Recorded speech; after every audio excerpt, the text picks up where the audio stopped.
Pray. Guide us, Lord, in all our doings with your gracious favor, and further us with your continual help. That in all our works begun, continued, and ended in you, we may glorify your name by your mercies, attain everlasting life. Jesus Christ, our Lord. On government. O Lord, our governor, bless the president of our country, that she may be a light of peace among the people and a blessing to other nations of the earth. Lord, keep this nation under your care. For the Prime Minister and members of the Cabinet, and to all in administrative authority, grant wisdom and grace in the exercise of their duties. Give grace to your servants, Lord. Lord's Prayer. Our Father, who art in heaven, hallowed be thy name. Thy kingdom come. Thy will be done on earth as it is in heaven. Give us this day our daily bread, and forgive us our trespasses, as we forgive those who trespass against us. And lead us not into temptation, but deliver us from evil. For thine is the kingdom, the power, and the glory, forever and ever. Amen. Amen. Father, remember those children, remember the youth, especially those children who have just completed the 11 plus. God, may you continue to have grace, favor upon the youth of this country. In Jesus' name. Amen. Please remain standing as we observe a moment of silence for the late Honorable Sir Lloyd Erskine Sandiford, former Prime Minister of Barbados.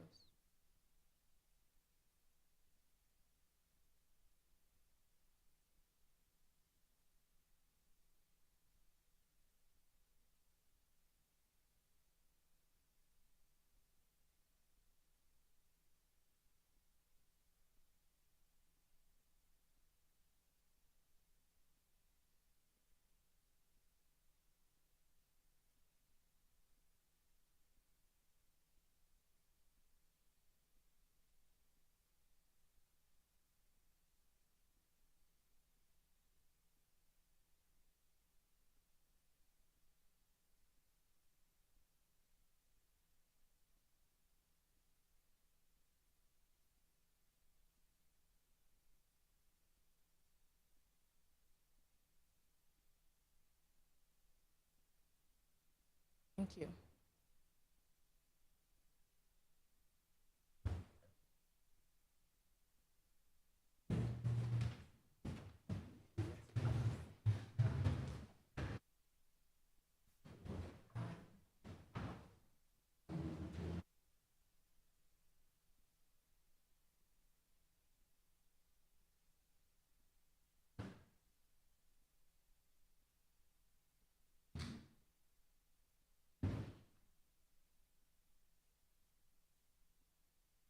This House is now in session. Announcements of boss. Announcements by Her Honor the Speaker.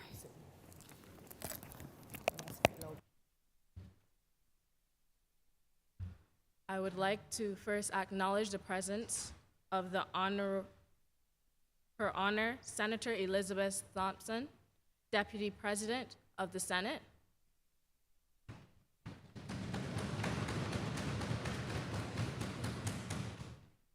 I also would like to acknowledge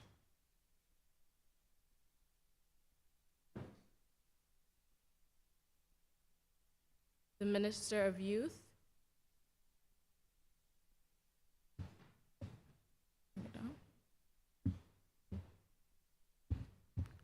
thank you.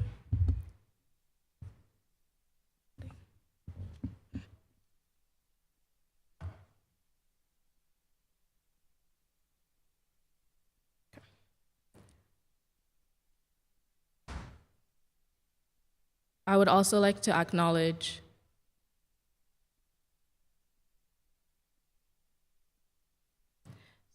senior youth commissioners, facilitators, as well as members of the gallery.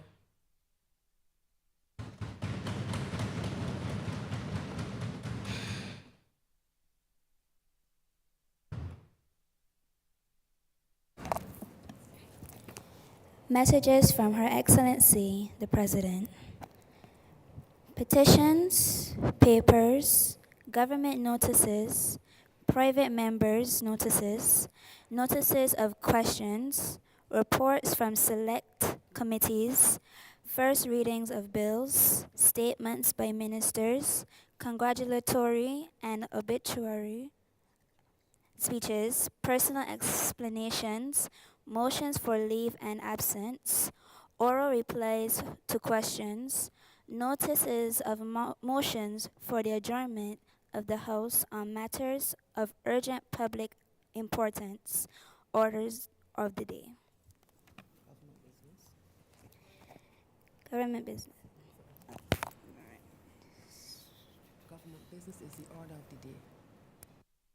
Before we get to the order of business, government business, I first would like to acknowledge the judges who are also here with us. Thank you for your time.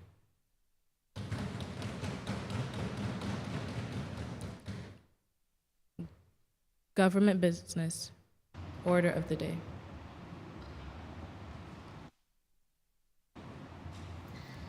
In the name of order number 1, in the name of the Honorable Leader of Government Business, to move the passing of the resolution that the Barbados National Youth Parliament, in the name of the people of Barbados, in particular, the young people support and advocate for the holistic treatment and destigmatization of mental health and the prioritization of mental health, urges the Ministry of Health and Wellness, the Ministry of Education, Technological and Vocational Training, the Ministry of People Empowerment and Elder Affairs, and the Ministry of Youth Sports and Community Empowerment to consider the following recommendations.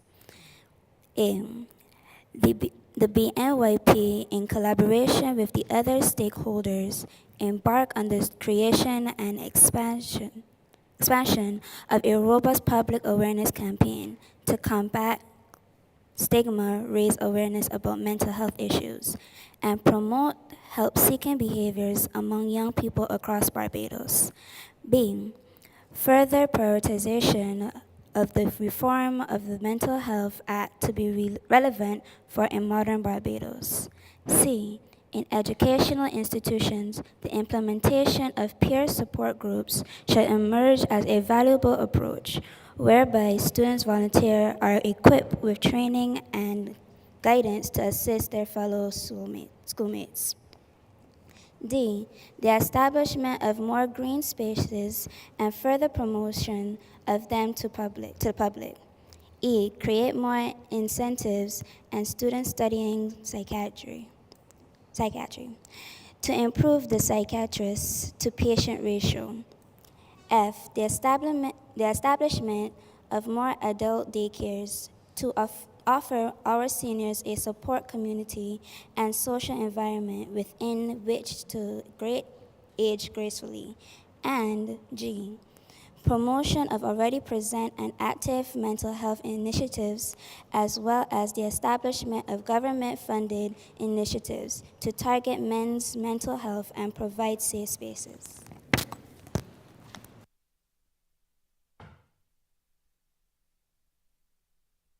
Leader of government business. Madam Speaker, I beg to move the first reading of this resolution. Proceed. Move the passing of this resolution. Okay. Whereas Barbados, as a small island nation, has limited resources allocated to mental health services, including funding, infrastructure, and trained professionals. And whereas in recent times, the attention and urgency to discuss mental health has increased tremendously. However, multiple factors such as the COVID-19 pandemic and the inflation due to external shocks have increased the number of persons impacted by mental health. And whereas the boundaries between work life and home life have become increasingly blurred with the significant shift to working from home, this needs to be monitored carefully, as a poor work-life balance is a shortcut to stressed and burnt-out employees.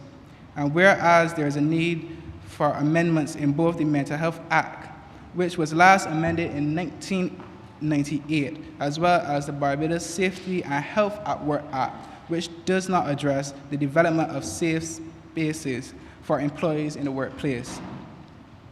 And whereas the State of the World's Children 2021 report revealed that most persons start to show signs of mental health disorders between the ages of 10 to 19, which is approximately 16 million adolescents living within Latin America and the Caribbean.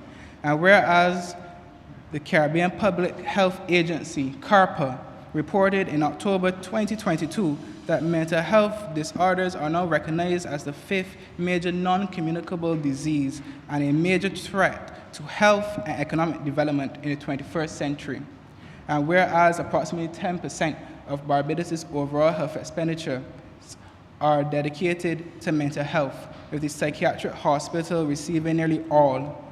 Regarding human resources, the World Health Organization estimates that there are around 300 government-employed mental health specialists, or 104 per 100,000 people. And whereas there is a paucity of research, with mental health research accounting for less than 1.00% of the nation's entire research output, according to the Mental Health Atlas 2020 Country Profile Barbados. Whereas there is a dire need for a standalone prevention policy to combat the rising suicide rates of this nation, which as of 2019 were at 0.60% per 100,000 according to the World Bank. And whereas architecture and the environment has a significant impact on mental health, and studies conducted by the National Academy of Science suggest that connecting with nature for just a few minutes a day can improve mental health. And doctors in Toronto, Canada have begun prescribing naturopathic therapy healthcare as a non-medical treatment for some persons with mental health illnesses. And whereas the members of the Honorable Barbados National Youth Parliament, BNYP, are committed to improving the living standards of every Barbadian by using our voices to raise concerns for all matters affecting this country. Be it further resolved that the BNYP, in the name of the people of Barbados, and in particular young people, support and advocate for the holistic treatment and destigmatization of mental health and the prioritization of mental health. And be it further resolved that the BNYP urges the Ministry of Health and Wellness and the Ministry of Educational, Technological, and Vocational Training, the Ministry of People Empowerment and Elder Affairs, and the Ministry of Youth, Sports, and Community Empowerment to consider the following recommendations. A, the BNYP, in collaboration with other stakeholders, embark on the creation and expansion of a robust public awareness campaign to combat stigma, raise awareness about mental health issues, and promote help-seeking behaviors among young people across Barbados. B, further prioritization of the reform of the Mental Health Act to be relevant to a modern Barbados. C, in educational institutions, the implementation of peer support groups should emerge as a valuable approach whereby students volunteer are equipped with training and guidance to assist their fellow schoolmates. D, the establishment of more green spaces and further promotion of them to the public. E, create more incentives for students studying psychiatry to improve the psychiatrist to patient ratio. F, the establishment of more adult daycares to offer our seniors a supportive community and social environment within which to age gracefully. And G, promotion of already present and active mental health initiatives, as well as the establishment of government-funded initiatives to target men's mental health and provide safe spaces. Madam Speaker, I now ask that this bill be read a second time.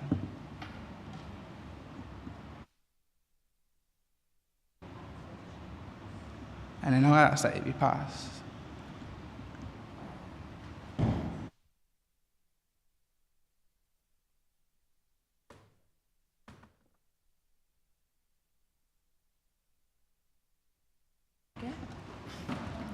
I would like that to be stricken from the record. I raise to move the passing that this resolution do not pass. I second that.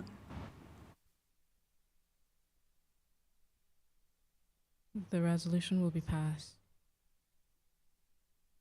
Honorable Member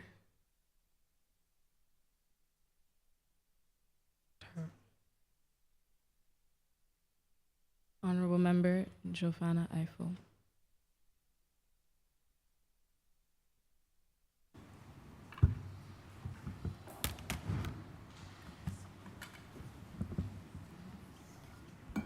First of all, thank you, Madam Speaker, for allowing me to stand and speak in this honorable chamber on this blessed day. I was inadvertently taught by the women in my life to be strong, don't show cracks, and be that person that people can depend on, how to not cry when everyone else is. Because in order to comfort, you have to appear as if it doesn't hurt. You can't hurt. Because who would want to lean on a broken cane? Who would want to sit in a broken chair? And who would want to depend on a broken person?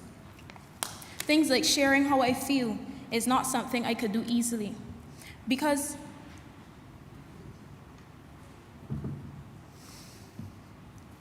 it was always my first nature to bottle things up. During exam season, my aunt passed at the age of 44. She was one of those always making jokes types of persons.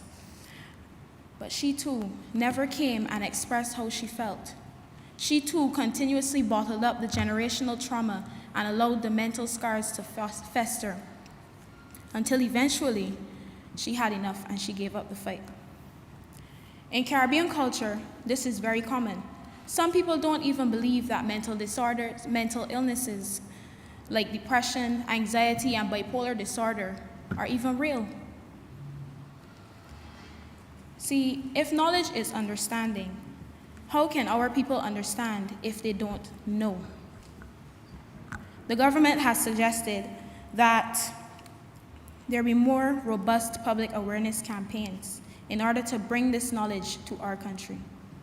Because yes, we acknowledge that there already are methods to get this information out there, Madam Speaker. However, it is not reaching as far as it must. Because if our people are to understand their own mental health, much less that of others, then they must know, and they must be equipped with that knowledge.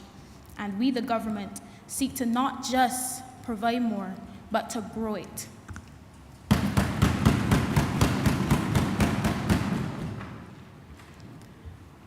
Mental health is a very critical part in our society.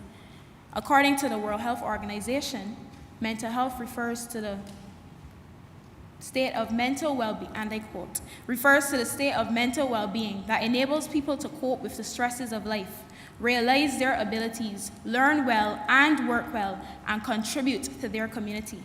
It is an integral component of health and well-being that underpins our individual and collective abilities to make decisions, build relationships, and shape the world we live in. Mental health is a basic human right. And it is crucial to personal, community, and socio-economic development, end quote. How many people know that? With this in mind, we take the thinking caps we have on and turn them the other way, because we are ready to think differently to our ancestors. We say the revised Mental Health Act must be relevant to a modern Barbados. But what is a modern Barbados? A modern Barbados refers to the Barbados of the present and the Barbados of the future. And if our Mental Health Act is able to cater to each and every one of these people in our country, Madam Speaker, it must speak on all that counts, and it must be non-discriminatory in every form of the word and as inclusive as possible. If it is to cater to the future Barbados, then it must also be so inclusive that even though it cannot change with the times, that it is dynamic enough that future generations can find their place within it. And my colleagues will certainly speak to that. The government recognizes the need for primary intervention when it comes to mental health. That is tackling the issue before it develops an ugly head that will seek to swallow us all. In our resolution, there is an initiative seeking to provide that primary intervention with student volunteers who can support their peers and each other together as a group, which my colleagues will also give a deeper dive into. However, I want to make it extensively clear that these student volunteers will not be equipped with the level of training to diagnose persons or their schoolmates, but to be able to recognize the very basic signs of poor mental health and report to professionals. Also, this program does not seek to disrupt the academic or social life of students involved, but simply provides a safe space in which students can communicate healthily and safely with all the relevant professionals present, Madam Speaker. That includes guidance counselors and social workers. The primary level has been addressed. However, it is time to get to the secondary and tertiary level of intervention. This government acknowledges that there is a lack of persons pursuing careers in psychiatry. In fact, the psychiatrist and clinical psychologist to patient ratio is frightening. But it is not just this that is frightening, but also the amount of persons who are pursuing careers in social work. This government therefore sets out to ensure that more persons are encouraged to pursue these careers because they play a vital role in not just the primary intervention, but the secondary intervention and tertiary levels of intervention in our society. And without them, Madam Speaker, that goal that we have for the future cannot be achieved.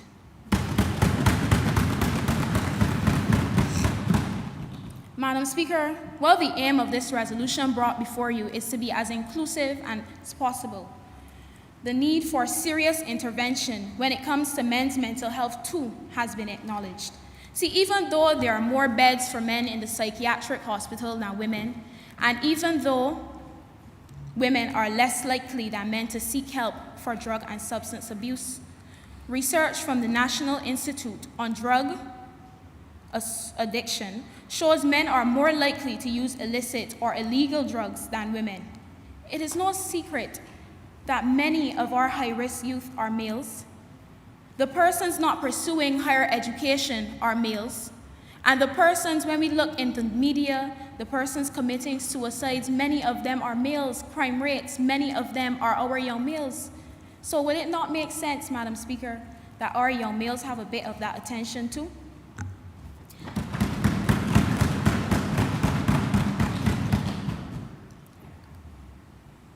This government also wants to promote these initiatives because there already are organizations and institutions out there helping Barbadians and Barbadian males to, well, unpack it.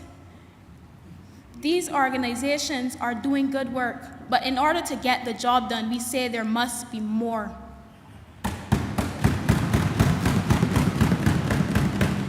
Madam Speaker, as I hand over the baton today to my colleagues, I don't do so with fear or uncertainty. I do so with hope and optimism, because even without my spectacles, I can see a clear vision for the future of Barbados, a vision of the future where our people are mentally healthy and they are radiant and glistening like the beautiful golden sands that coat our beaches. And for this reason, I support this resolution. And I, Madam Speaker, am obliged to you.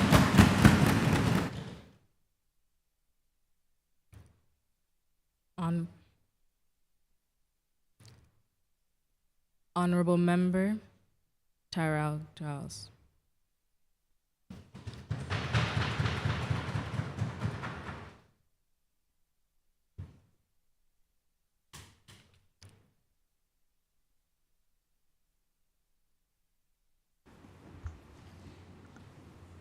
Good morning, Madam Speaker, Good morning, colleagues. I first want to begin this debate by extending my condolences to the family, friends, wife of the former Prime Minister, Sir Lloyd Erskine Sandiford. We saw that his tenure as Minister of Education has seen the establishment of the Barbados Community College, which in turn had a major impact, and a positive impact, I might add, on many Barbadians, including myself, as I'm sure many of us attended. In principle, Madam Speaker, I support this resolution. But if you really want to get down to specificity, I don't. And I'll tell you why. However, just like previous debates, whether it be climate change, whether it be educational reform, or whether it be crime, we know that this isn't an issue which can be politicized. And I'll further explain that mental health does not care which party line you toe. And Madam Speaker, I brought a bag today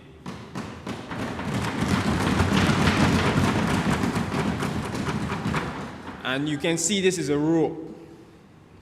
Because lest we forget that many of us left here in tears last debate because a 22-year-old had just committed suicide in St. Thomas. Lest we forget that just yesterday a middle-aged woman was found hanging in her home. Lest we forget that many of us had colleagues, sisters, and brothers in the Thrive Family Center at such a young age that we have to visit. Lest we forget how many candlelight ceremonies we had in this country over the past year for suicide. And lest we forget how many communities are still hurting to this day. Dr. Colin Rickard, Madam Speaker, who drafted and I need to quote this, the mental health reform proposal in 2001, he said, "The burden of mental health on both developed and developing economies is significant, comprising of 15% of the total morbidity as measured by those in work who report sickness days due to a mental illness."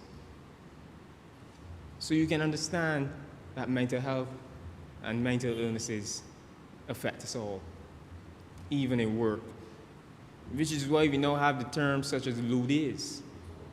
The mind just isn't there. It is against that backdrop that I hear say that the solutions provided to us, well, recommended to us by the government, aren't enough.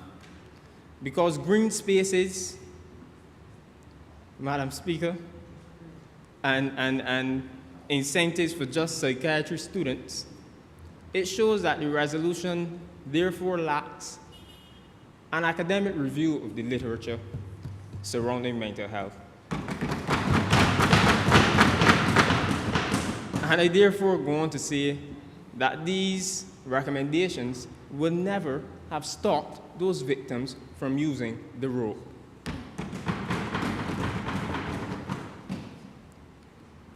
Madam Speaker, however, there is one salient point in this resolution, and I believe that that one is the one that says that society needs the sensitization, the campaigns, public awareness. We live in a society that appears to be pregnant with the view that as long as you go to the psychiatric hospital, mental, Blackrock, Jenkins, whatever you want to call it, that you are mad forever. We live in a society that believes that as long as you go to therapy, something must be wrong. Any psychologist, any social worker or social practitioner can tell you that you need to go to therapy for maintenance of good mental health, and not when something is wrong. Well, along with when something is wrong. However, my plea to society is this: when does one pay their debt to society? When is the debt cleared? You go to prison, we label persons as a criminal forever. You go to the mental hospital, we label them as mad forever, cognitively challenged. And I can give an example here where just a few weeks ago I was trying to find housing, and this isn't just talk, Madam Speaker, this isn't just talk. We were trying to find housing through the National Peace Program under the leadership of Minister Lane. 2 persons from the psychiatric hospital, 2 persons from the prison came home. And if I call landlords and apartment buildings, they say, we have housing available, Mr. Giles, come down. From the time I mentioned, well, the person just came home from prison, oh, no, the spot gone. And this isn't fair. To what extent and when does one pay their debt to society? It hurts me then because it discredits. Are we trying to discredit the work of Minister Lane and his team who go to the prison weekly? Are we trying to discredit the work of the doctors at the psychiatric hospital? Are we trying to discredit this work? This is why the UNDP needs to be commended for their sensitization program which they have in the works. And this is why I fully support the view that said Dr. Rickard said that we need more community mental health centers. And I envision this to be where we use community centers where persons go, well, where persons should be going to play after school, where persons should be going to do evening vocational skills. I imagine we can have an office in these centers for some kind of mental support, Madam Speaker. And Madam Speaker, it hurts me again when we speak about NGOs who should be supporting these initiatives. Because we have NGOs in this island who are so worried about which NGO will get the recognition, which NGO will get the credit for a particular initiative, instead of just working together and implement things. Why don't you think we have a halfway house? We have a halfway house. We have a building sitting, waiting, Honorable doing Member, nothing. you have 2 minutes remaining. I'll land the plane, Madam Speaker. But we have facilities for a halfway house, but everyone is worrying about who will get the credit for the implementation. Madam Speaker, I heard the Prime Minister tried to gloss over such a topic that I'm passionate about the social workers. Now, the social workers are low in number not because of a lack of interest, but because of a lack of capacity at the university. So don't say that persons aren't interested. Persons are interested, but the university only accepts 13 to 15 of these students. And we need, as the Prime Minister usually says, scale, pace, and scope, so that we can accept all 60 to 70 students who apply for the social work program at the University of the West Indies annually. And leading into the conclusion, Madam Speaker, we need then to encourage our psychologists who are worrying about jobs because they have the view that Bajans will not pay for mental health support. And as I conclude, Madam Speaker, I say here that mental health does not stand in a box by itself. It is therefore linked to things like drug abuse. We see that 46% of students in a survey done by the NCSA back in 2014, I believe, 46% of students said that it's easily accessible for them, illegal drugs. Madam Speaker, as I wrap this up, youth advocates need to come together and stop trying to pick and choose what they want to advocate about because mental health is of high priority. They need to stop operating in silos. Let's Unpack It. I saw a beautiful package by Let's Unpack It this morning led by Mr. David Johnson and Chelsea Jordan. And it comprises, and this is very important, I'd love to make it a document of the House or even the country if I can. But it comprises a list of governmental and NGO agencies which provide mental health support, which all of us can benefit from. Don't wait until the time comes that you're feeling down and lonely, but get that support now and check out that document by Let's Unpack It. But I close here by saying NGOs themselves need to come together and they need to tie themselves together before someone else ties the rope. And NGOs need to become inseparable and able to be split apart before someone else slits their wrists. Thank you, Madam Speaker.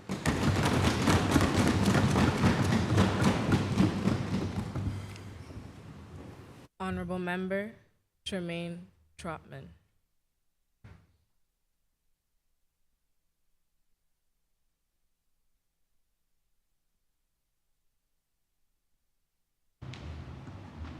That's very sensitive. Thank you.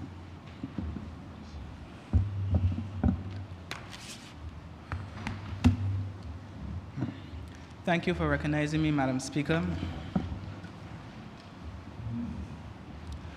People who see people want others to see people. People who hear people want others to hear people.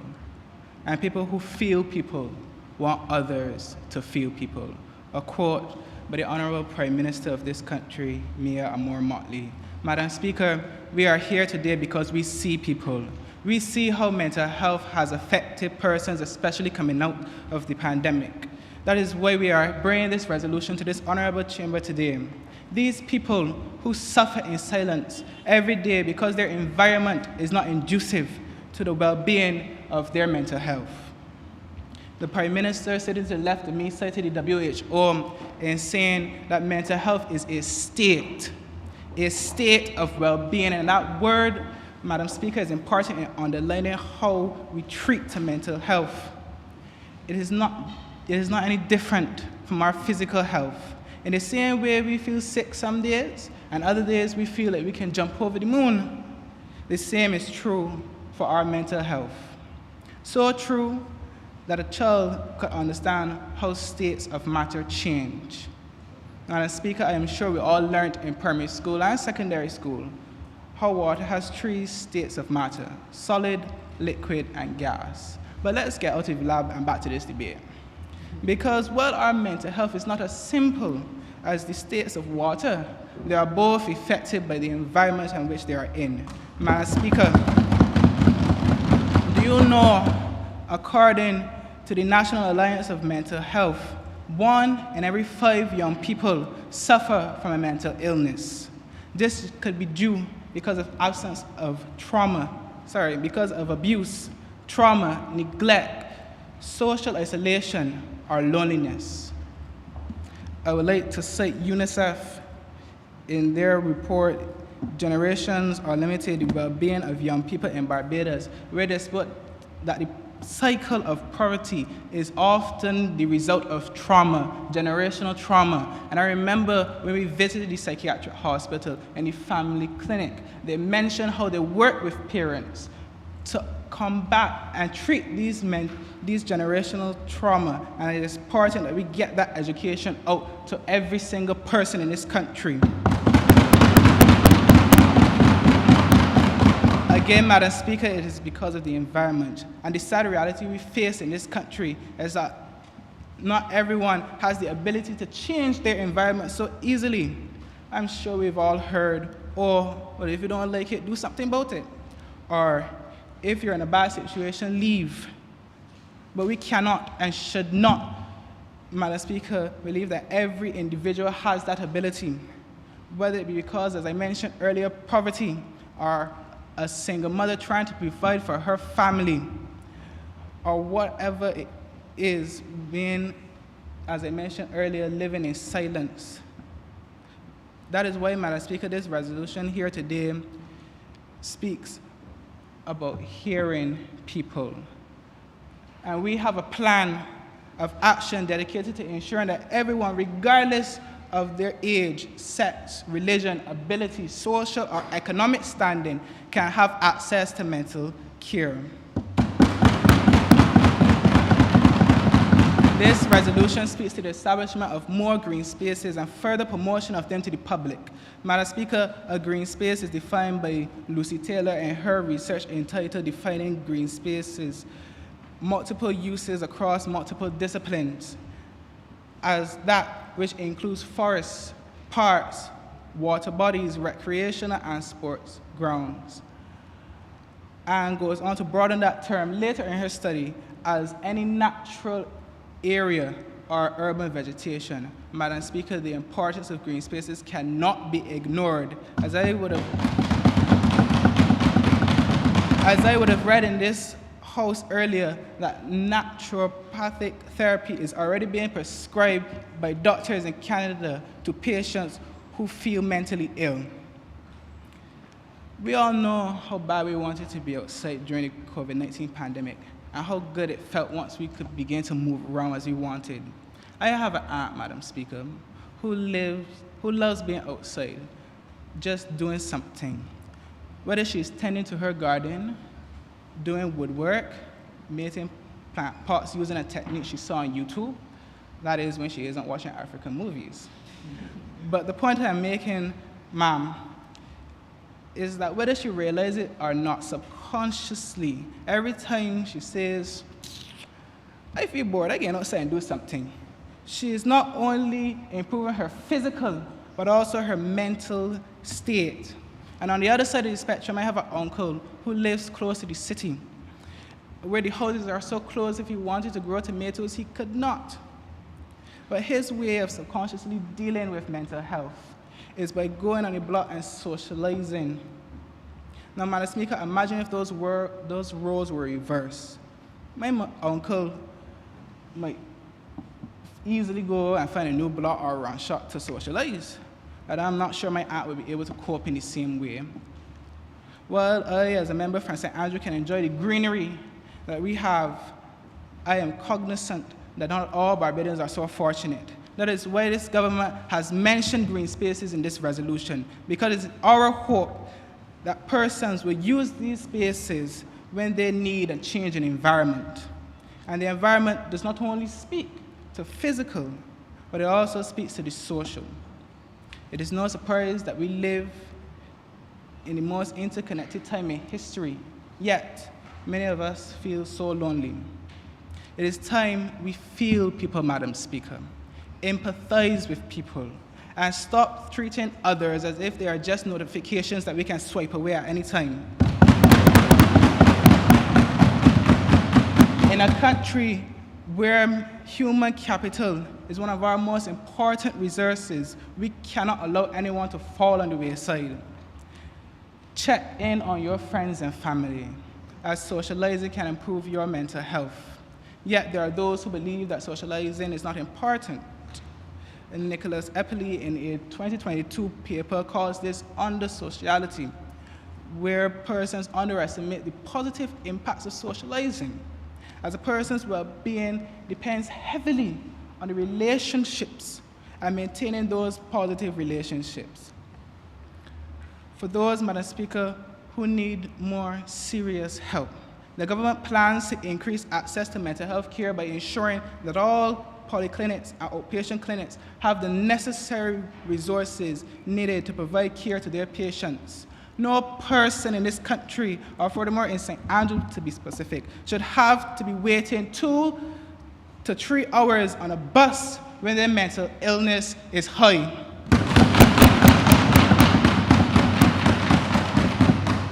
Madam Speaker, as I sense my time is drawing near, I would like to read a message that I would ask you to make a document to the House earlier. From Let's Unpack It, the Vice President of Let's Unpack It, Chelsea Jordan, 24-year-old Barbadian. Honorable member, you have 2 minutes remaining. Thank you. Youth mental health is not a topic we can continue to put off. The youth are our present, and an unhealthy present makes for an unhealthy future. The truth is, mental health problems plus illnesses do not discriminate. They do not discriminate. They affect us all. The quicker we can understand this, the more deliberate actions we can take for our youth and for the safer and healthier living standards of our population. We need more research, more resources, more targeted health policies. We need more mental health for our people and more for youth in the Caribbean. This resolution is a stepping stone in seeking to do that for mental health. We are seeking to do more for mental health and more for the youth in this country. Because as I said in the beginning, if we do not see people, we cannot care for them. We, the government, are committed to improving the physical and social environment of all Barbadians. And with that, I commend this honorable resolution to this House, and I thank you, Madam Speaker.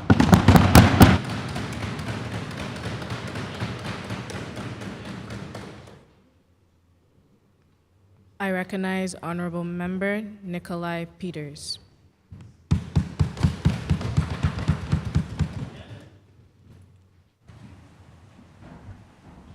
Madam Speaker, I'd like to begin by offering my condolences to the fourth Prime Minister of Barbados, our Lloyd Erskine Sandiford. Thank you.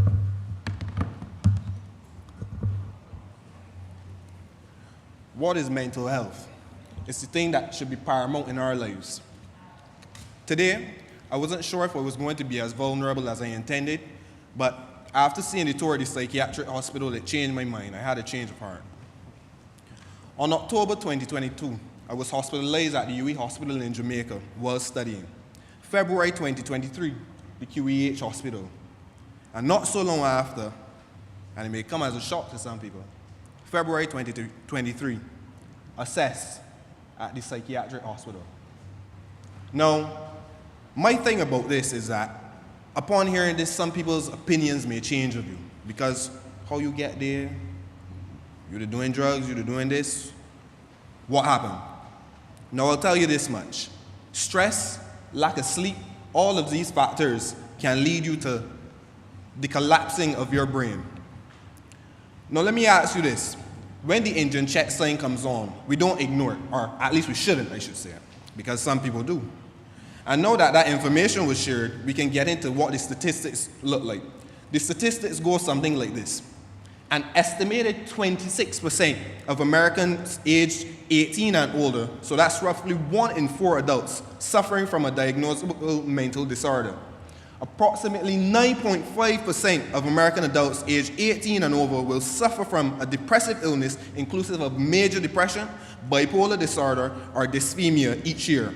And finally, 4 times as many men commit suicide as women do, quoted from Hopkins Medicine. Which leads me to my next point. Sadly, a woman from the St. James area committed suicide yesterday. Sadly, in the month of May 2023, David Taylor was lost as to why and how his son took his life, Akeem Taylor. As far as he was concerned, as he said, everything was going quite fine in his son's life. And I quote, he had everything he wanted. He had money, he got girls, life was good. I'm being serious. End of quote. Sadly, in the month of April 2022, I lost my best friend Carlos Yearwood to suicide. No heartbreak could be tantamount to this. Sadly, it won't be the last. How do we prevent this?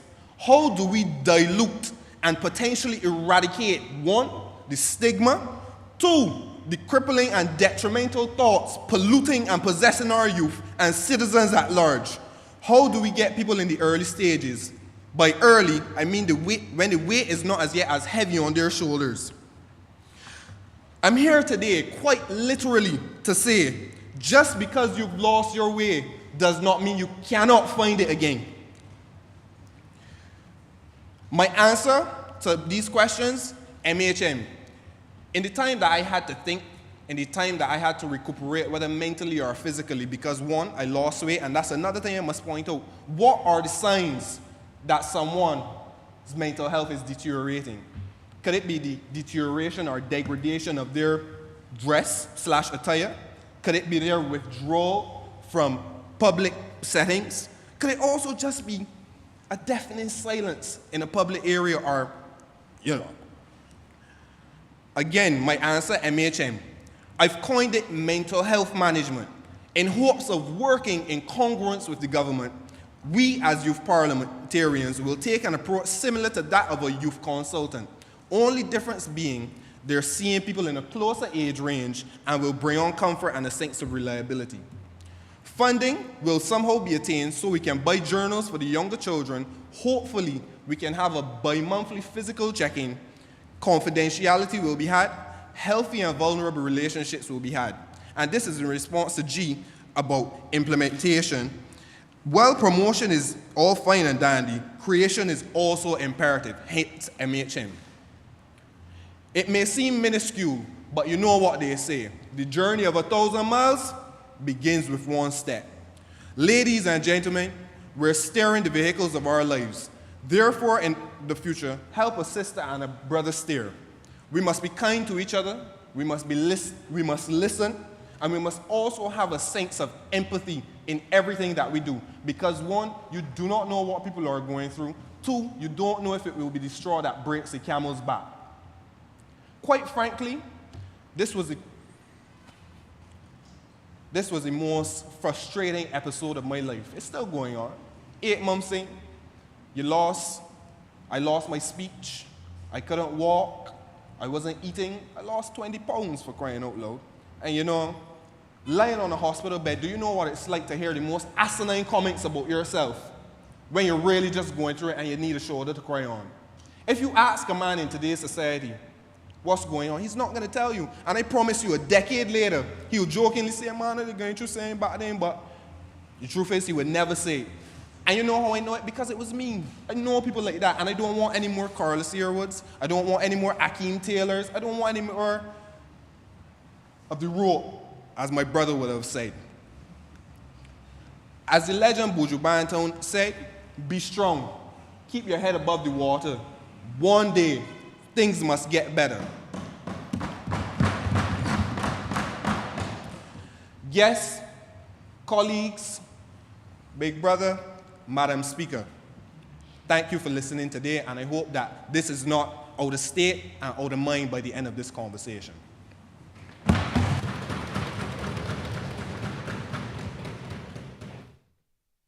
I recognize Honorable Member Sarah Bisram.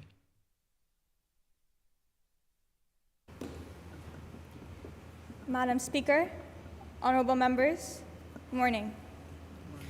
30% of adolescents in Barbados report having parents or guardians who understand their problems and worries. Madam Speaker, that is less than half. UNICEF estimates that the prevalence of mental illnesses in Barbados among adolescents aged 10 to 19 was 16.5% in 2019, and mental illnesses in Latin America and the Caribbean cost the economy $30.6 billion. Madam Speaker, as I start today, I'm not sure what to be more mortified by.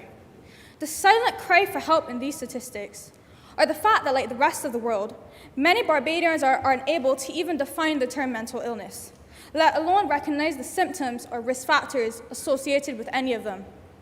Madam Speaker, this is not good enough. If there's anything the pandemic has taught us, is the fragility of mental health. Post-pandemic Barbados must have a system that equips every citizen in this country with the tools to not survive, but thrive. That is the power of action, and why I choose to support this resolution. Specifically, the provision for a robust public awareness campaign to combat stigma, raise awareness about mental health issues, and promote help-seeking behaviors among young people across Barbados. According to the Mental Health Atlas 2020, Barbados has 9 community-based or non-hospital mental health outpatient facilities. Mental health services can also be accessed from the psychiatric hospital itself, the Queen Elizabeth Hospital, private psychiatrists, and health centers. But Madam Speaker, we cannot just have the services and make them available, especially when the conversation around them remains one of shame. I agree with the Leader of Opposition. To many Barbadians, the psychiatric hospital is still the mental. Young people have nothing to worry about, and other people have it worse. Solutions preceding awareness are pointless. You cannot and will not seek help for something that you don't recognize as a problem. Not only that, but the once mad, always mad mentality of our population will continue to dampen any attempt at reintegration until education is at the forefront.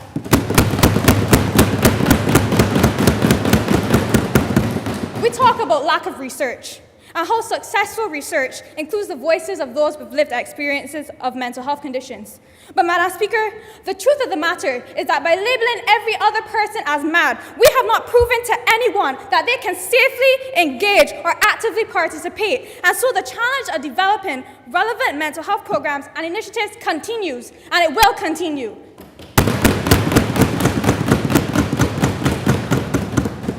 Until stigma is gone, voices will be silenced. The government is suggesting a public awareness campaign, specifically one that takes advantage of the social media space.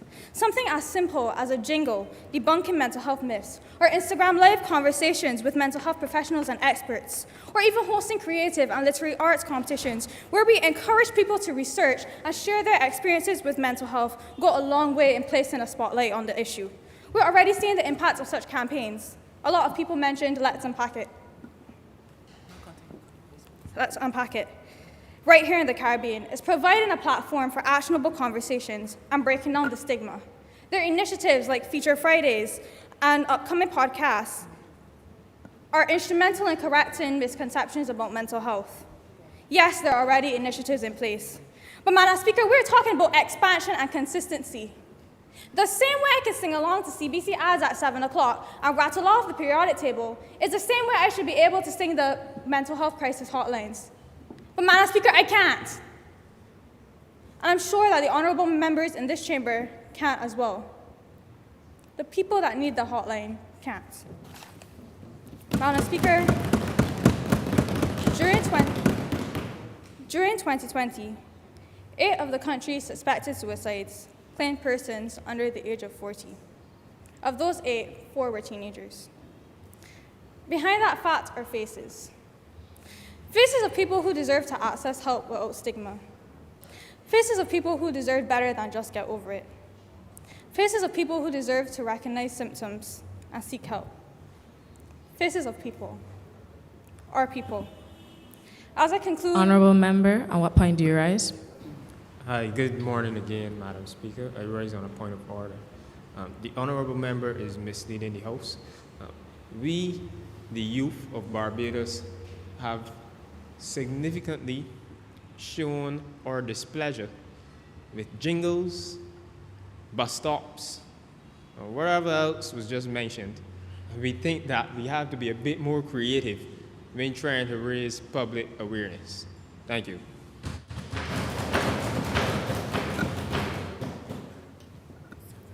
Honourable member, I would like to let you know that you have 1 minute remaining. Okay. The point of the resolution speaks about expansion and conversations. The jingles that I mentioned or whatever else that I mentioned is not the only thing. We understand that everybody is not going to be able to connect with that. But the point was that we need something that persons can remember exactly what the hotline number is. We subconsciously remember stuff even if we don't view them as the best. I can sing along to the CBC ads on television. Does that mean I'm interested in the CBC ads on television? No. But it sticks in my head because it was memorable. And that's what we need. We need wider conversations, and the expansion programs will seek to do that. And we will receive feedback from students and whoever else in the public so that they can be catered to exactly what persons need and what conversations they want to have.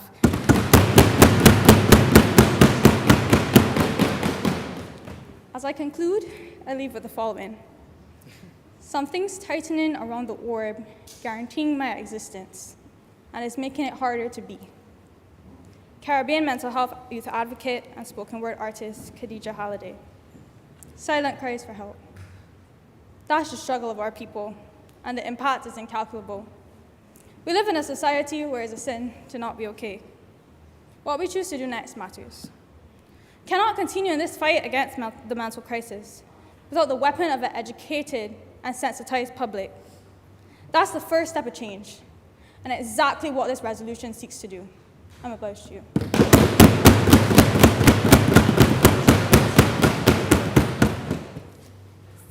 I would like to recognize the honourable member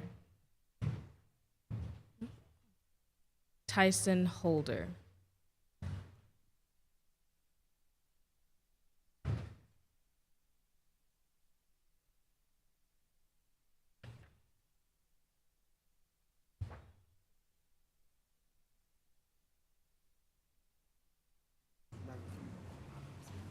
Madam Speaker, honorable members of the House, I would like to extend my condolences to the nation and the family of the late Honorable Sir Lloyd Erskine Sandiford. Before I start my speech,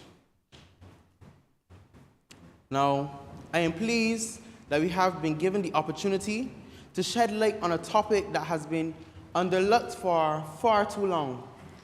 And it's unfortunate because the reality is that mental health is real and universal. It's time that we as a society take care of our mental health, as it is just as important as our physical health. Now, let me first start by commending the government on their willingness to lead this conversation by presenting this resolution today. However, I believe that it lacks substance. The only way to combat the level of stigma on this seemingly taboo conversation is to raise awareness and educate persons on the real adversities of neglecting mental health. The resolution further goes on to discuss reforming the mental health, and I'm also in agreement with this, that it needs to be revised to suit a more modern Barbados. However, from point C, things start to get a little murky. Now, it states, in educational institutions, the implementations of peer support groups should emerge as a valuable approach whereby student volunteers are equipped with training and guidance to assist their fellow schoolmates. Now, this is all fine and dandy. Students already have many, many resources extended to them for their mental health. There are guidance counselors on campuses, as well as online. But where are the mental health services for the teachers? The teachers who have to constantly come in every single day with their own personal lives and function and are expected to function at maximum capacity. Every single day, teachers are expected to live up to a certain standard, but yet we don't include them in the conversation of their mental health. The leader of government business spoke to a resolution that includes all, but where is the inclusion for teachers? Now, my biggest problem with this resolution is that also the main point about a resolution that speaks on all counts. However, this resolution fails to mention one of the biggest increasing problems that we have. Less than a year ago, psychologist Sean Clark called on the state to pay urgent attention to mental health, as there was one suicide being recorded once per month. Now, where are the programs in the resolution designed to cater specifically to suicide prevention? Because as my leader of opposition stated, these green spaces would not have prevented them from committing suicide. Where is the call to action to create a national, public, 24-hour suicide hotline service that is easily accessible? Easily accessible. Now, finally, the government seeks to spend more money on the creation of adult daycares. As of 2022 to 2023, in the estimates, the government has spent upwards of $40.6 million under the care of the elderly program. Now, adult daycares, yes, are needed, but mental health is an all-person approach. Everyone needs to be included, and this resolution, Madam Speaker, fails to do such. I insist that this resolution not be passed, as it needs more work. Much obliged, Madam Speaker.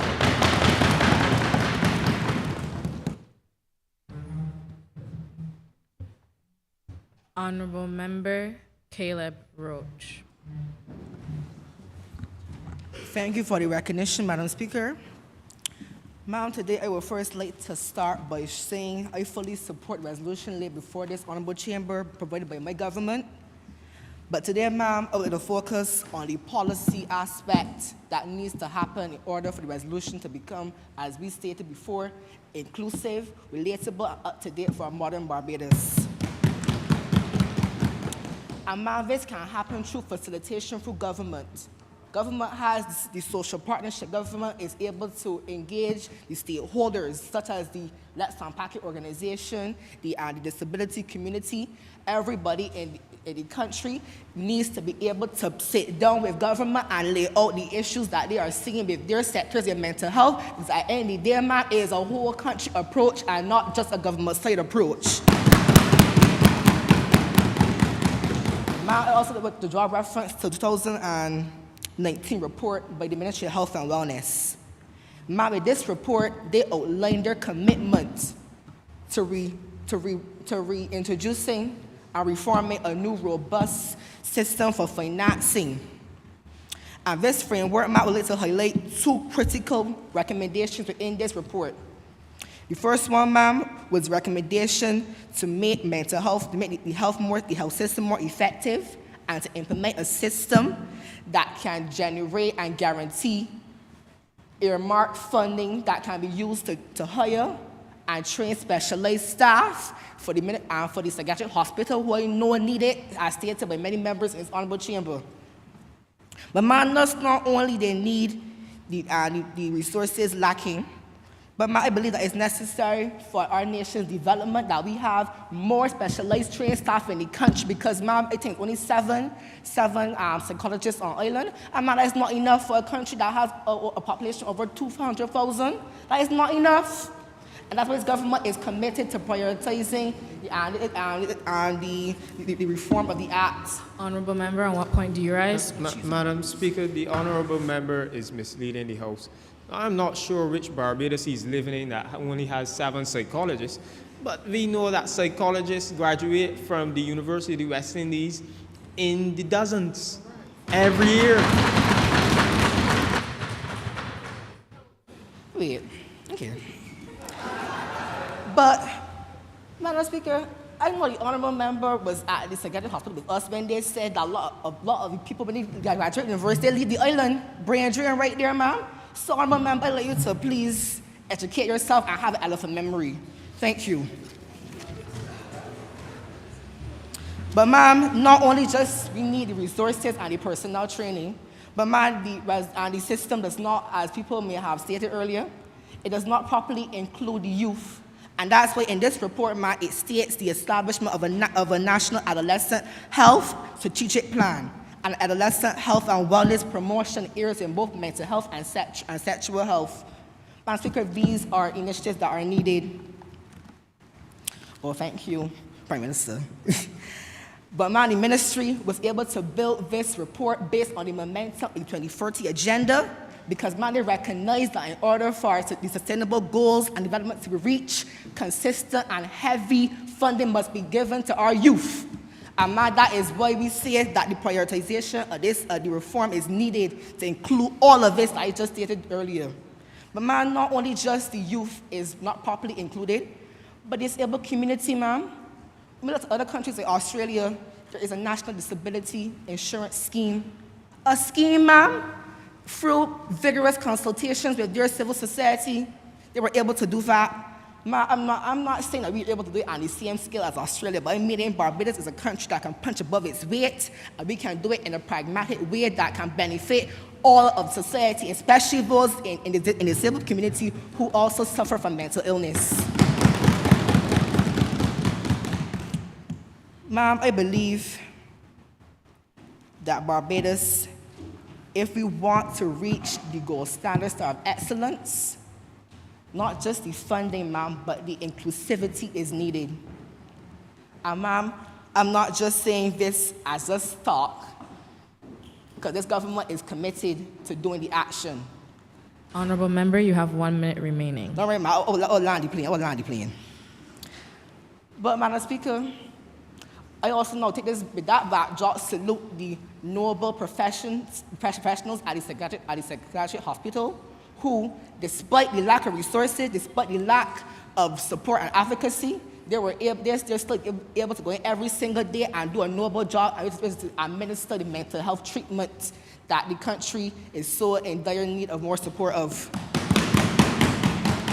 And I'm a believer of government business that this government is a government that hears and sees people. So do not worry, help is on the way. And this government, I know, I will push them too, to make sure that the reform is inclusive, and the reform is relevant to modern Barbados, and that the reform will include all of society. Of that, ma'am, I'm obliged to you.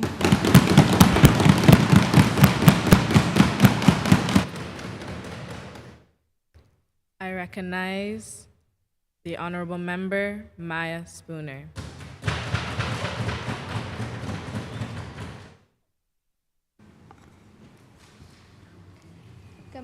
Good morning, Madam Speaker and honorable members. I would like to express my condolences to the nation and to the family of the former Prime Minister, Sir Lloyd Erskine Sandiford. Before I start with my speech, I would like to make things clear between mental health and self-esteem. However, I know that there's a link between the two, but there's a blur line between the two. So mental health is a state of mental well-being that enables people to cope with the stresses of life, realize their ability, learn well and work well, and contribute to the community. This is from the World Health Organization. And self-esteem, according to Weber University Counseling and Psychological Center, self-esteem is the overall opinion of yourself, your belief about your abilities, limitations. Self-esteem is shaped by your thoughts, relationships, and experiences, including those related to culture, religion, and societal status. To summarize this, mental health is the overall state of mind. This is reality. We know that this is real because we can go to a psychologist and the psychologist can run their tests and figure out that the person might have a depression. However, self-esteem is how you value yourself as a person. And self-esteem is a personal opinion and is not fact. It's what you believe to be. Now today I would like to speak on B and F. B, I am very glad that the government is finally addressing this issue. And to ensure that the information is being added to the mental health,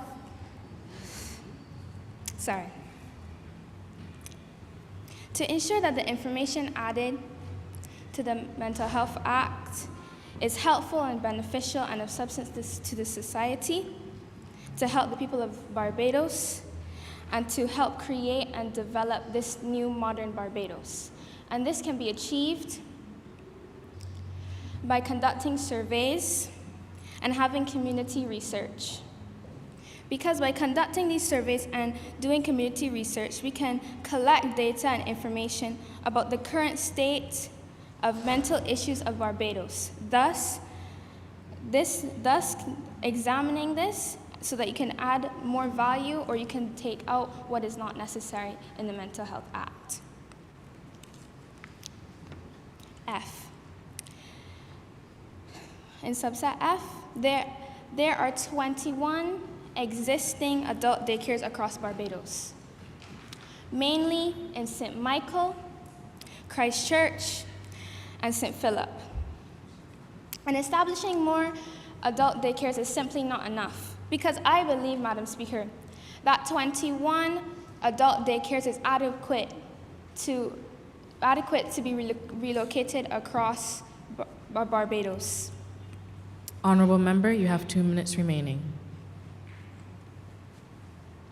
I will soon wrap up.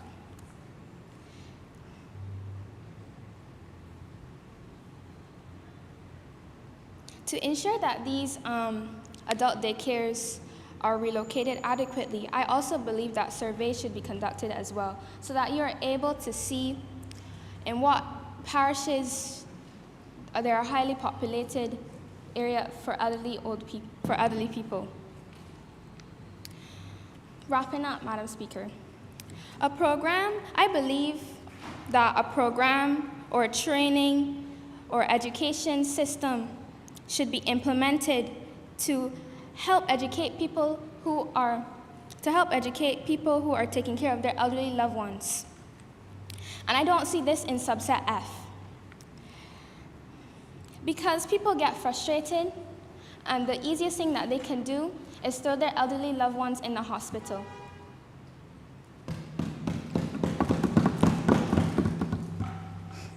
In conclusion, Madam Speaker, just 1 year ago, in 2022, according to a publication from the QEH hospital, there has been an overpopulation with the abandonment of elderly patients at the QEH hospital, thus putting a strain on the medical supplies. So 1 year later, in 2023, Minister of Health and Wellness Senator Dr. the Most Honorable Jerome Walcott to report that a committee has been established to recent weeks to deal with the placement of long-stay elderly patients in an alternative care. An example of this is a geriatric hospital, but I don't agree with putting them there. Because when these people are ripped from their home to be placed in a hospital, to then be placed in a geriatric hospital, is heartbreaking, is making them feel abandoned and lost.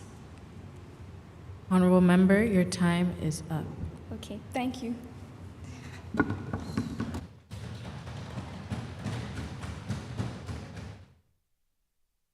I now recognize the Honorable Member Narissa McQuarrie Williams. Good morning, Madam Speaker. Good morning, honorable members.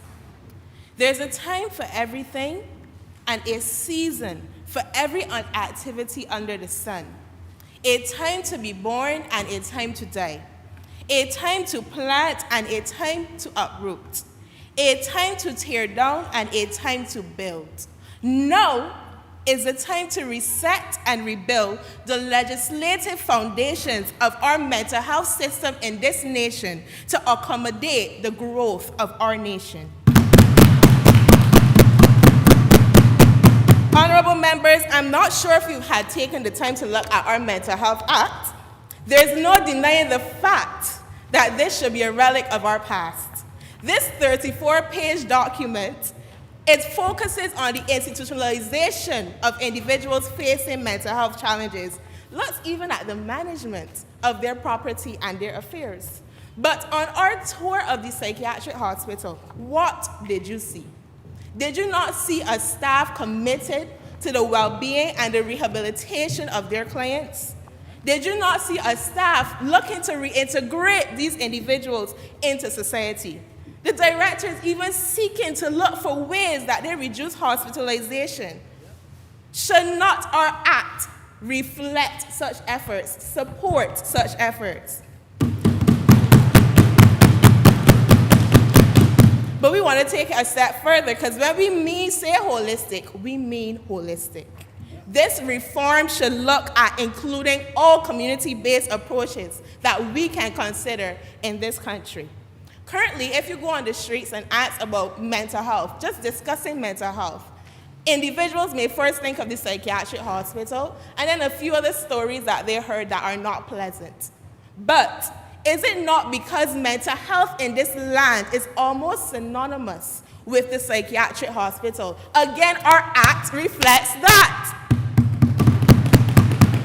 So when we say we are prioritizing the reform of our Mental Health Act to be relevant to a modern Barbados, what does a modern Barbados look like to you? A modern Barbados should look like a country where stigma is little to none, and furthermore, all walks of life in this society understands that mental health is important. reform looks at our resolution that we propose today is looking at initiatives to implement for all walks, elderly to the young, in schools. We are therefore also aiming to create an act that facilitates these initiatives. In Australia, the best practice, the mental health system that is looked up to, there's a notable partnership between government and the private and community sector. But what is even more notable is the focus on government on the treatment and the focus of the private and community sector on well-being programs, support, and assistance. So we want to use this forum to provide a few suggestions as the Mental Health Commission is going forth with the reform of this act. Firstly, we want clearly defined roles of the psychiatric hospital and its staff being focused on treatment integration, but more so we want an annual report of the mental health care system in this nation. Every year, we care about the financial state of our nation, so we have a budget. If we say that 5 in 10 individuals are affected by adverse childhood experiences and that affects their Honorable growth, member, should we not you have care? 1 minute remaining. I'm winding up. Should we not care about the mental health care system and report and publicize on it as well? On the other hand, there needs to be a new entity created to promote and focus on the prevention of mental illnesses in this nation. Similar to Australia's Mental Health and Wellbeing Promotion Office, we need an institution, an entity that will focus on the promotion of these initiatives. Furthermore, we need an entity that is led by NGOs and social enterprises that can push this information in their respective communities. I've said it before, we are one body and we aim to complete this work in this nation. And therefore, we want it reflected in the reform of this act. I'm obliged to you.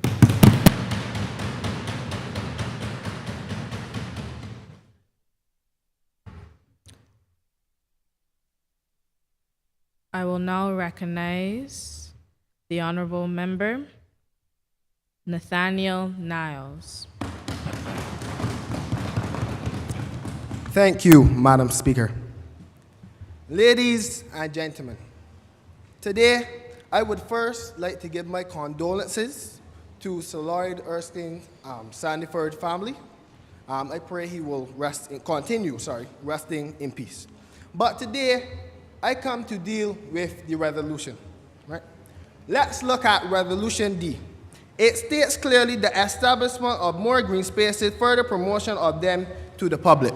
Now, I must commend the government side on explaining what that is. But it seems as though you're trying to tell me that if a person is having a mental breakdown, they should go out where there are green spaces to go and do some vegetation, or to go and kick a football, and that will solve the problem. No, it will not.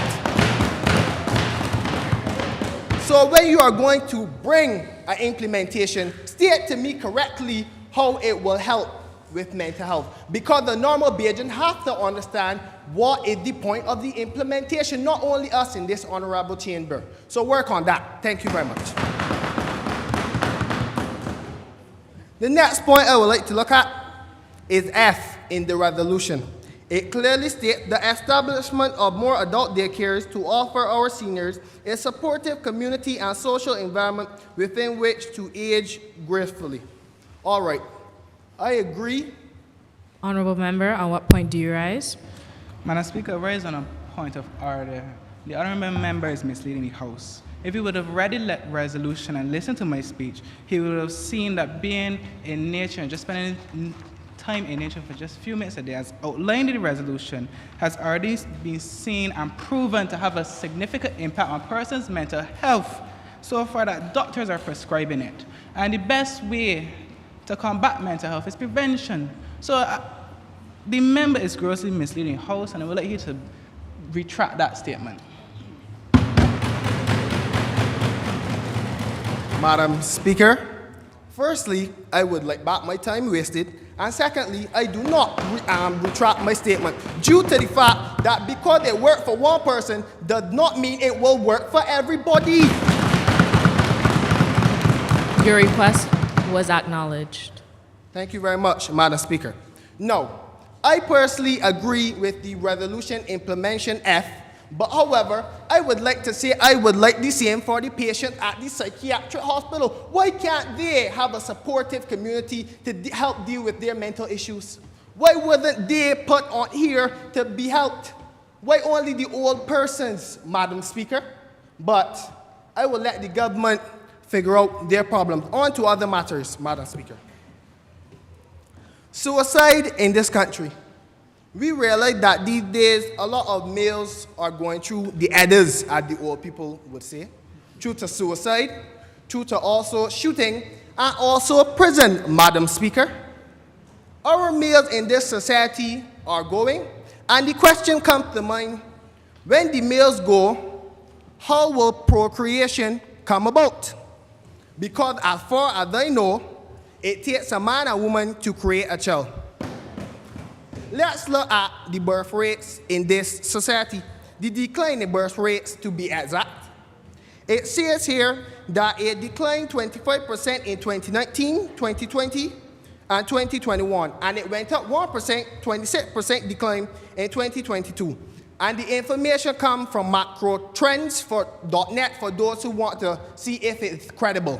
Thank you. Right? But we as a society have to understand we need to put a stop to these issues. We first talked about how we need to have more children, but yet these young men still going by wayside, and the government side is not doing nothing to address that situation, Madam Speaker. But once again, I digress. Don't worry to stand. I will go on to my next point. Being your brother's keeper. Now, in the old time days, you always had a man or female in the gap to help out. You would be passing, he would say, good morning, you don't look right. Tell you what happened, take a sack, let's have a conversation. Those days are gone, Madam Speaker. The days where a person would see the rain falling, so they're going to pick up the neighbor clothes and put it inside, those days are gone. You go and do that, the police will be called, Madam Speaker. We need to bring back a society where we work together and help each other to get through problems, Madam Speaker. That is the day, so we need to take some ethics from the older generation to help in today's day and age, Madam Speaker. My next point. I would like to address not the government that is a couple feet away from me or escape over the table. I will not do that in this honorable house. But the government in this country. Now, I would like to quote the word of the Lord. So for those who haven't went to church, Sunday gone, I will give you a little breather of the word of the Lord. Now, Proverbs 4, verse 5 says, get wisdom, get understanding, forget it not, neither decline from the words Honorable of member, you have 1 more minute. Please wrap up. Thank you. No problem, Madam Speaker. Due to that notion, I will make this quick. And I send it in the National Barbados Parliament Youth chat. The government of this country stop children that have a reading, that struggles with reading, from being able to have assistant readers in the exam. How can that be? Every single person in here can quote and say that 11 plus is one of the most mentally draining exams in this country. But yet they deny them access to get help.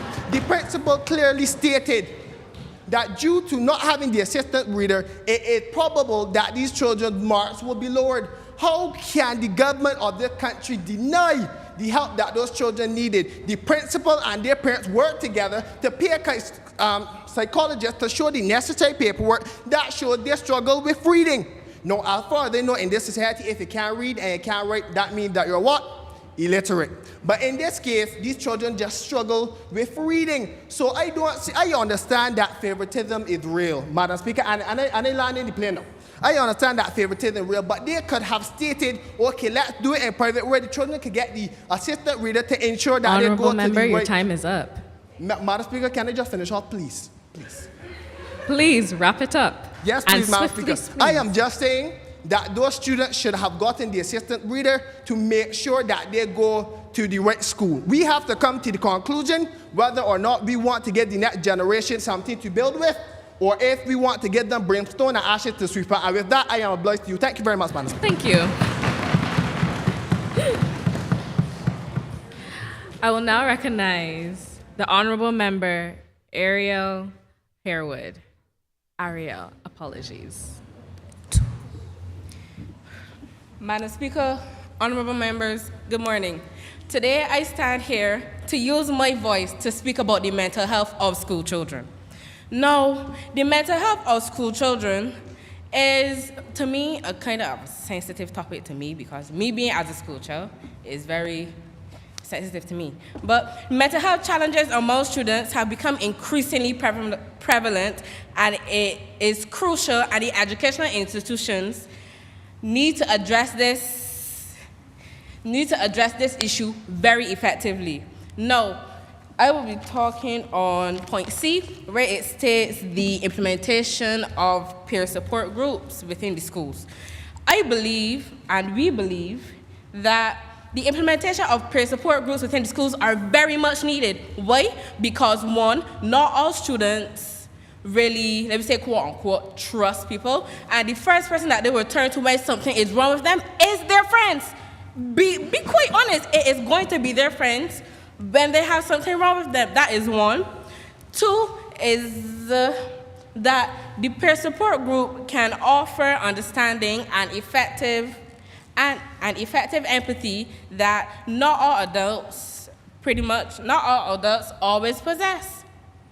Three, it will be promoting emotional resilience. By the students will be hopefully sharing healthy coping mechanisms and personal experience so that everybody and each student can learn from each other to help with their challenges and whatever the case may be. Along with these student volunteers, they will be working very closely along with the guidance counselor, under the guidance counselor's eyes. The student volunteers will be where the students will volunteer themselves, or the guidance counselor will handpick them in every year group. Also, the student volunteer group, the peer support group can also offer academic and well-being, where students will be more likely be able to have better concentration, attendance, and engagement in their studies. Now, let me speak from personal experience here. I have suffered a loss from a close friend, and I was dealing with that loss while being in school. And when I got the news about that, I didn't want to get out my bed. I didn't want to eat. I didn't want to drink anything. I didn't even want to socialize with anybody. I didn't want to be with anybody. I didn't want anybody to be around me. But I still had to deal with the fact that I still had to get up, struggle through my morning routine to get to school. And then by the time I get to school, I'm already drained. And I still got to deal with classes, barely focusing. And I did not have anybody to talk to at school when there was a peer support group.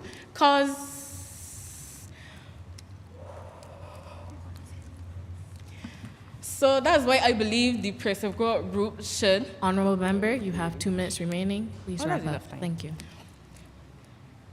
And the peer support group should really be implemented in every school. I heard, and I was told that the peer support groups are offered, the peer support groups are at some schools, but not every school. But what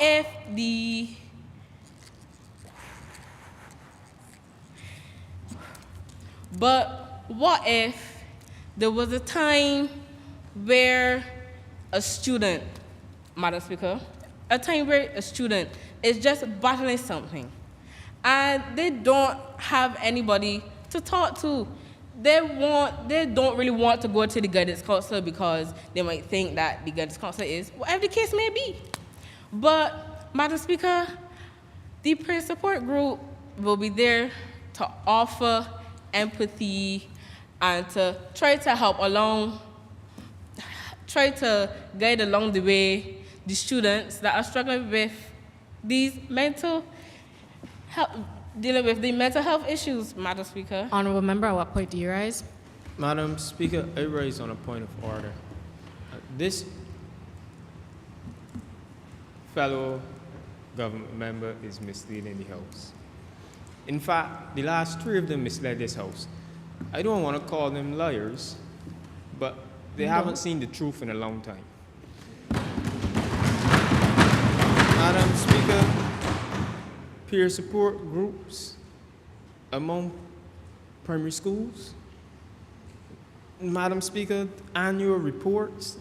There are annual reports. And 7 psychologists, please ask the members to bring facts and stop misleading Barbados that's watching.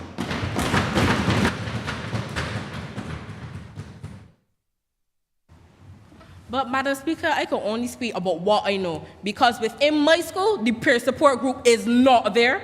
It is not there. So how do you expect a student to come and talk to someone about what is going on? It is not within my school. So how is this? Honorable member, your time is up. Not proper. Madam Speaker, I oblige. Thank you. I now recognize the honorable member, Nathan Simpson.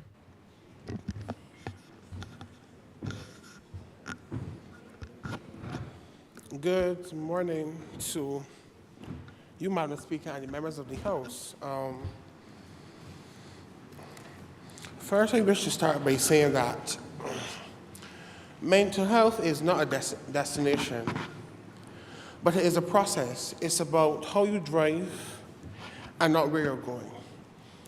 Madam Speaker, I sat and I heard the contributions from the members on that side. Thank you.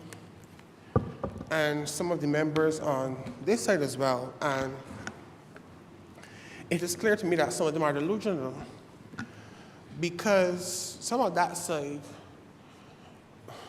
they stood up and tried to, as the opposition leader said, they haven't seen the truth in a long time. And it puzzles me, because a topic as important as mental health, it annoys me that we are not understanding the importance of a topic as serious and important as this. Madam Speaker, I would like to shift the attention of the House to the resolution which the government brought. First of all, I must thank you for at least bringing something. It may not be anything, but thank you for bringing something. I can't agree with certain parts of the resolution, but I have a few questions which I would like to be answered, because I cannot agree that this peer group is the right way to go. I think it is too much pressure you're putting on your fellow peers. How can you tell me that you're going to put a 7-year-old child to counsel? That is not realistic. I think that is, first of all, that is wrong and inhumane. How can you do that? You're adding added pressure to children that age. That is not something that I can agree with. And I would ask that the government go back and look at that. That is not a wise move. It is irresponsible. That is the job of a guidance counselor. What should be being done is that guidance counselor should be properly trained to do that, not somebody's child. That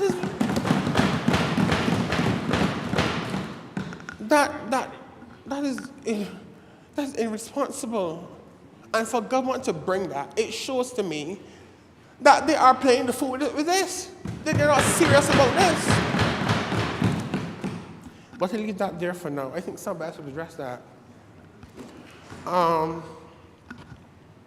As the member went before on this side, she briefly spoke about the point F that they have here about establishing more adult daycare. While I can agree with that, I question that, because are there adequate persons trained enough to take care of these older persons? Because we all know how older persons are. We all know you have to have a certain level of, the word is, a certain level of care and dealing with them. We know that. Honorable member, you have 2 minutes remaining. Thank you very much. We know that sometimes that they're not the easiest to deal with. So my thing about that is, are we going to deploy the resources to get this done? Because evidence is showing that there is more patients than there are staff.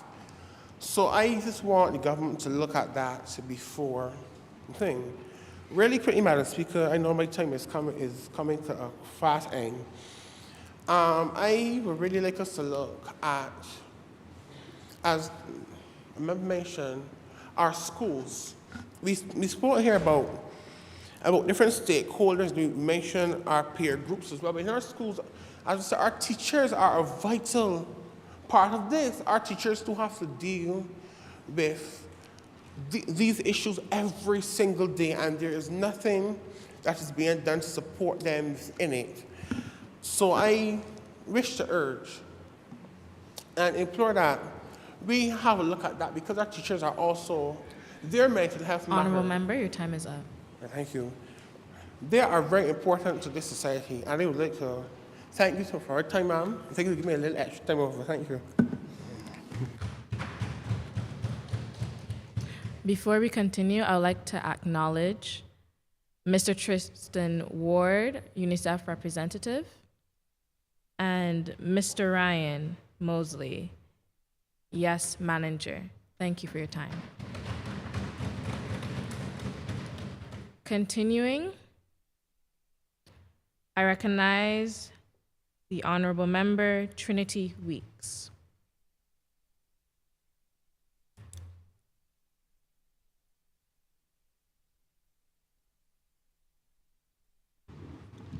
Madam Speaker, Honorable Member, specially invited guests, good morning.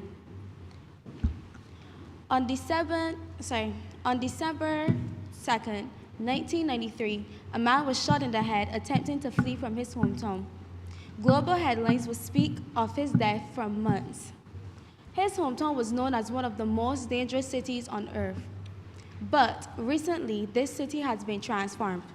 By the help of green spaces, like green corridor projects, this city was able to better urban lifestyle, better climate change conditions, contribute to employment, and most importantly, the mental well-being of others.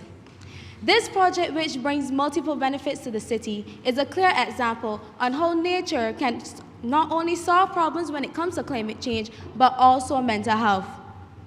This city isn't a make-believe city. This city is Medellin. Medellin, Colombia is proof of what green spaces can do and provide for our society. Madam Speaker, I agree with this resolution. The opposition may say how, but today I'm here to say it's as simple as touching grass. When I say touching grass, I mean how we use our natural resources as remedies for mental illnesses. The effects of COVID-19. COVID-19 drastically affected the way we live. We had to be isolated. It was like we were in a prison, and it was like we were confined in a prison, and we were not able to go out. Outside activity was cut short. Stated research in the World Health Organization mental health policy that introduced measures such as quarantine and isolation, elevated levels of loneliness, depression, harmful substance use, self-harm, and suicidal behavior can be expected, adding to already substantial burnout of mental health. How do we replenish ourselves? How do we rebuild? Let's talk about community. No man is an island, no man is alone. Humans need community. Without a community, people feel more isolated.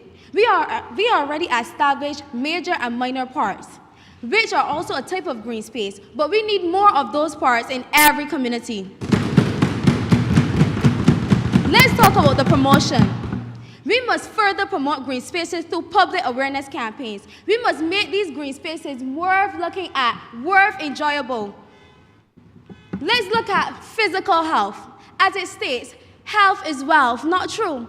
Our actual health actually contributes to our mental health. Physical activity in green spaces have been defined as green exercise. These green spaces can be used to help promote recreational initiatives. Some of these solutions are an annual parish sport where each community come together with their own athletes and come out and have a good competitive fun, which will also conduct a food nutrition segment, sports therapy, and sports like swimming, cross-country, basketball, volleyball, and much more. Let's talk about how green spaces help and their benefit. Overall exposure to green spaces help tend to the beneficial effects on stress and mood, and in general population. Individuals have less mental distress, less anxiety and depression, get greater well-being when living in urban areas with more green spaces compared to those in less green spaces. Let's talk about green spaces that are our very own. Acknowledging our own green spaces like botanical gardens, or what I like to call Barbados National Park. It has been a hotspot for social gatherings when it comes to picnics, sports, popular events, and much more. Let's talk about job opportunities, because I heard that there was something said from one of the opposition members when they were like, how green spaces can help promote job opportunities for many. The beautification and maintenance of these spaces require persons to help with their upkeep, and also it can help profit our agriculture. We are a country who is on the verge of going green. Green spaces can help promote the reduction of hot temperatures that be killing us most Bajans daily and help to reduce air pollution. Honorable member, you have 1 minute remaining. Yes, please, I'm wrapping up. Madam Speaker, we have the opportunity to chart a new course. We have the opportunity to start a new harvest. We have the opportunity to start on better conditions. The time for finger pointing and political pot shots are over. We all have a role to play to ensure our people have a good quality means of improving their mental health. So I say today, I hope that you all can agree that we need green spaces more. We need more green spaces. And with that, I oblige.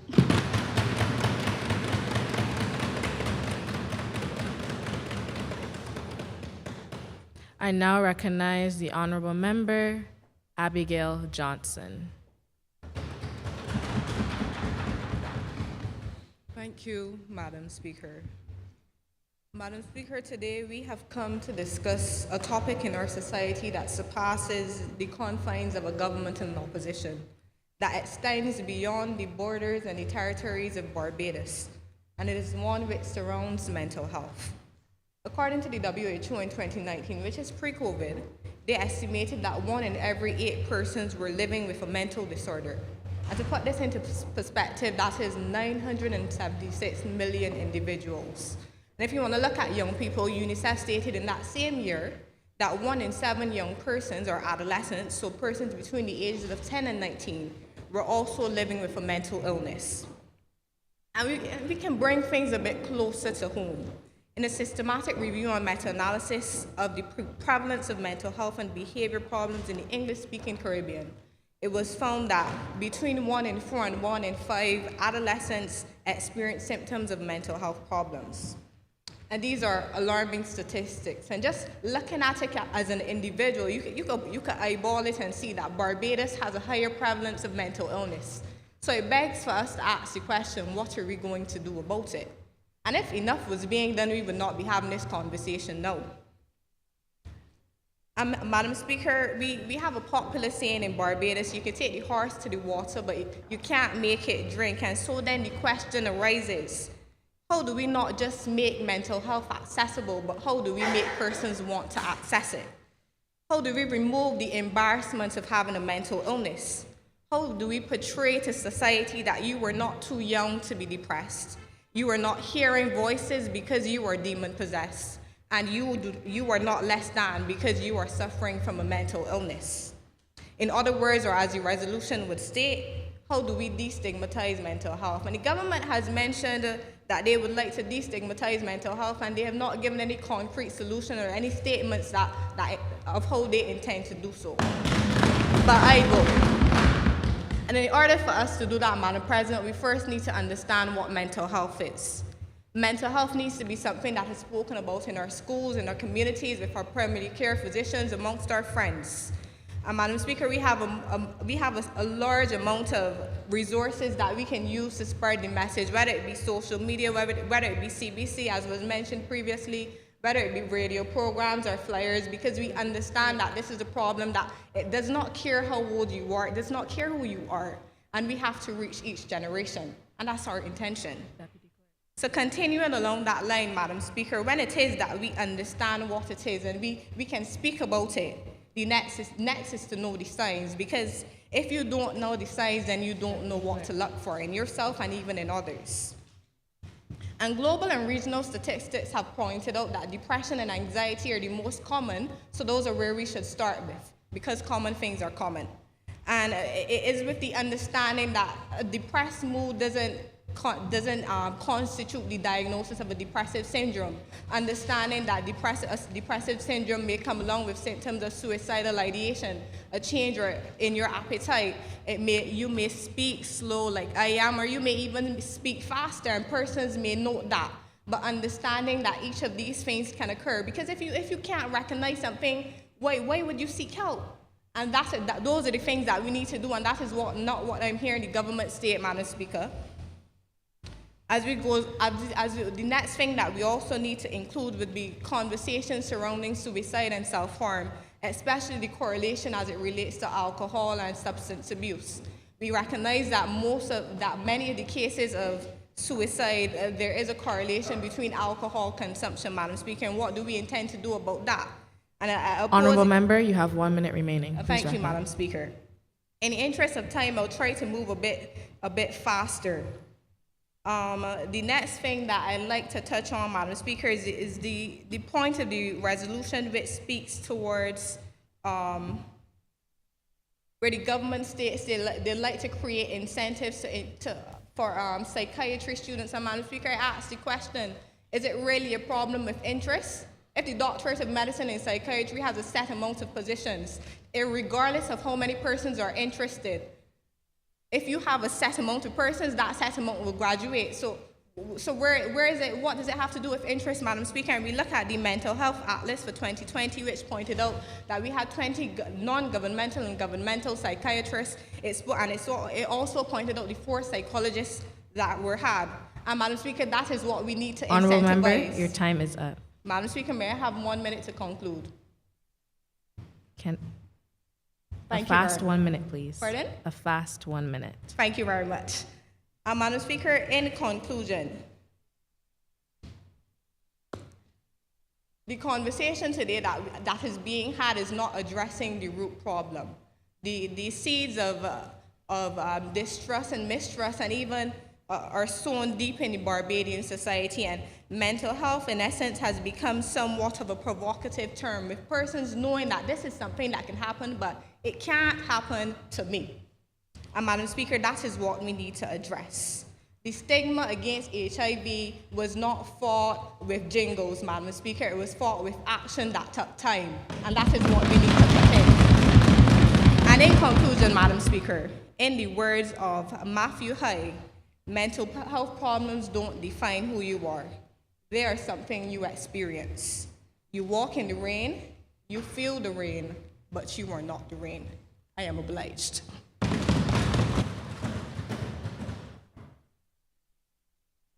I now recognize the Honourable Member, Janica King.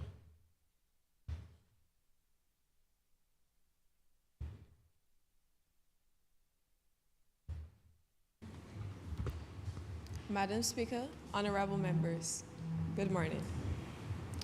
We, the government, are not going to allow the persons charged with taking care of the patients, those which suffer with mental illnesses, to end up becoming victims of those same illnesses because they lack mental days and they lack insurance for when they become injured because they're not taken care of properly. As Barbadians, we need them to be at the top of their game. We need, when it comes to medicine, working environments, and most importantly, different forms of therapy. We cannot afford to have the ratio of psychiatrists to patients this low. It cannot be this bad. It cannot. How can we expect these psychiatrists and social workers to do an effective job when they're not supplied with the right technology, top-of-the-line medication, and not the correct working environment. How do we solve this problem? The government has been encouraging students to go into the mental health care field. We offer scholarships, but it only pertains to autism. We plan to change this. We plan to offer scholarships over a wide area of psychiatry, because psychiatry can go into many different fields. By doing this, it will stop the short staff, it will stop our healthcare workers from being stretched thin among the wards. We visited the psychiatric hospital, and we saw that they are stretched thin. Many of the workers are overworked, and some may say they do not have the proper technology.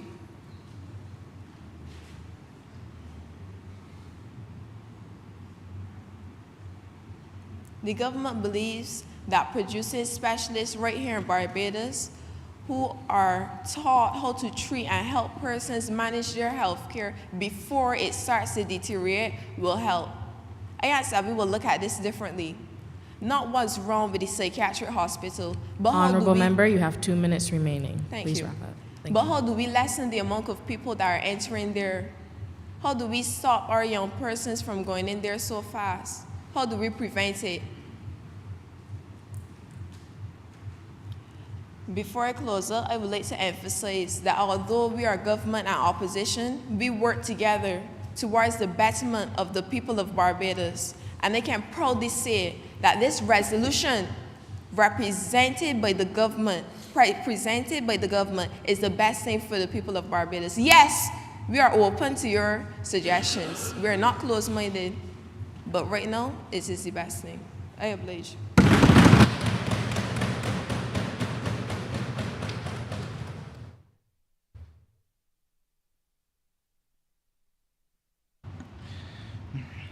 Madam Speaker, I beg to move that this sitting be suspended for 15 minutes. Madam Speaker, I beg to second that. The question is for this seating to be suspended for 15 minutes. All those in favor say aye. Aye. All those against say nay. The ayes have it. The session is suspended for 15 minutes. Thank you.